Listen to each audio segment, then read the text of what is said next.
Good morning, guys, or afternoon if you're watching this later in the day. Just left the gym and I'm about to go to Mace Performance to finish up the 3000GT VR4. As you guys know, we're having some technical difficulties due to the crossmember not fitting with the extended oil pan. I'm going to try to make some adjustments on the crossmember, see if we can make it fit, and hopefully tidy up the VR4 today to bring back home. So it's been at the shop for like 3 months.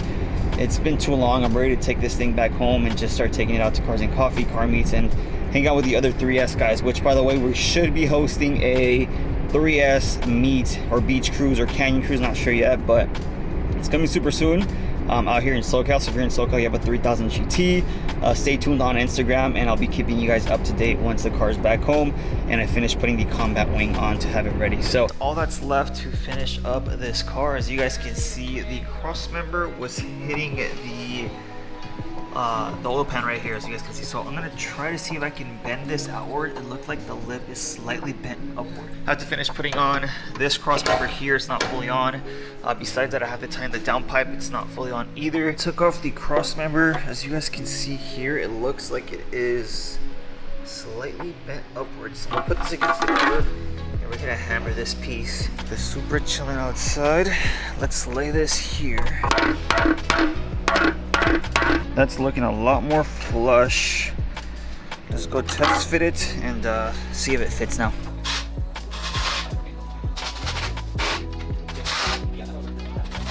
And that finally gave us enough clearance to clear the extended oil pan. The downpipe done real quick.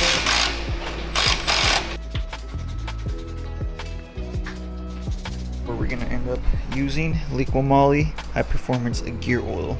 And the capacity for the VR4 transfer case based off the STM website is a 0.3 quarts. So it's not too much. Drain plug right here for those of you guys that don't know, and then fill plug up here. Be careful because I already stripped this when I barely got the car and I was trying to do the maintenance on it. Yeah, this thing's messed up, dude. And here we have the new transfer case fill plug.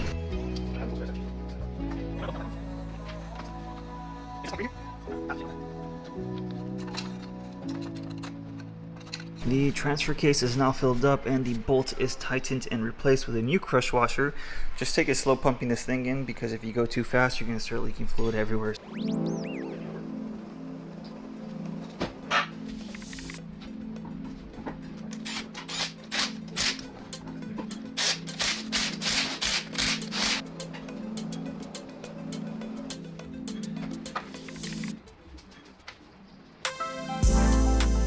I guess it's the moment of truth for the first startup on the VR4, and I'm honestly quite nervous. Let's check for leaks real quick. Nothing so far. Alright, let's start this thing up.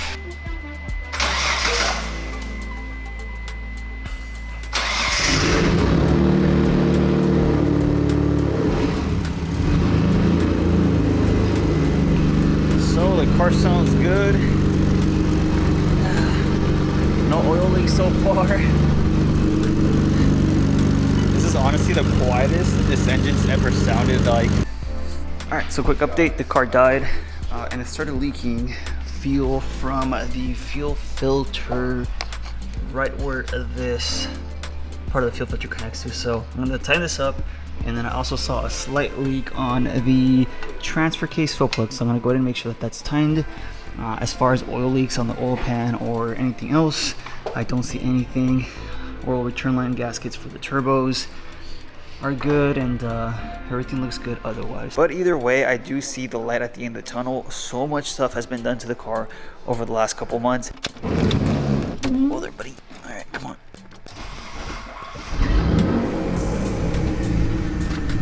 All right.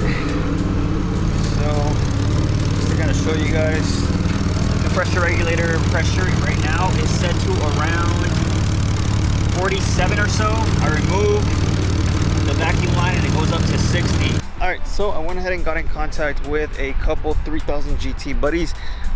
One is going to let me borrow his fuel pressure regulator to test out, and then come back, test it, and see if that was our issue the whole time.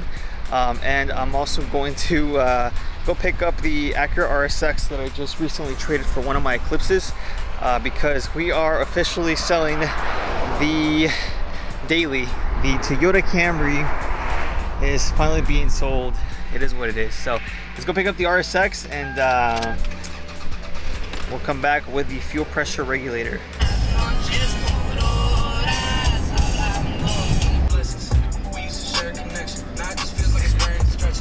It's a girl? How old is she? I think like 1 year younger than us. Oh, really? Yeah. So is that why you come here so often? Oh my god, bye. Oh wait, it's time gonna go. Okay. Bye. This should be the new daily moving forward.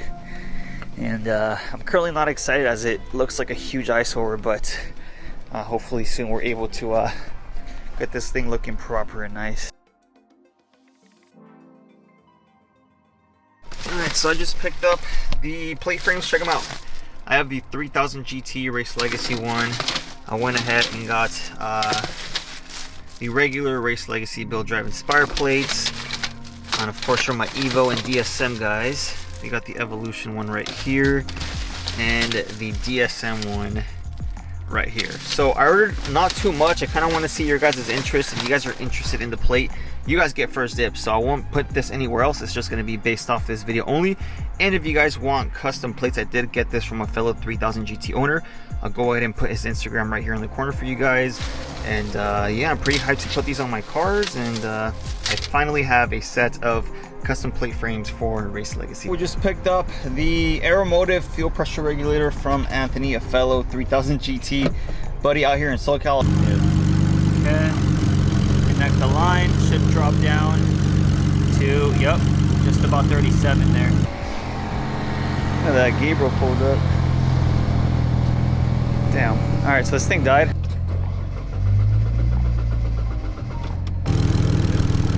Let it warm up. Connect the hose. Oh. Yeah.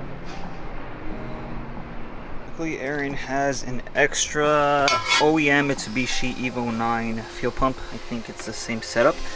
This is a non-authentic Walbro 255 fuel pump. These are like the eBay ones.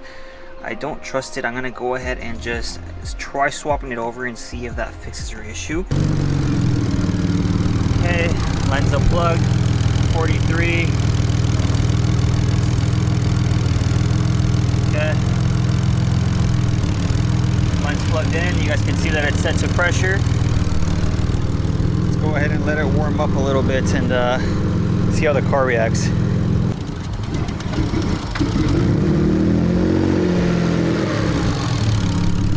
Wants to die.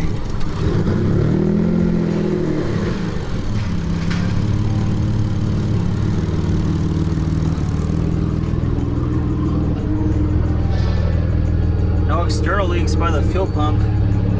I'm legit like stumped. Yep.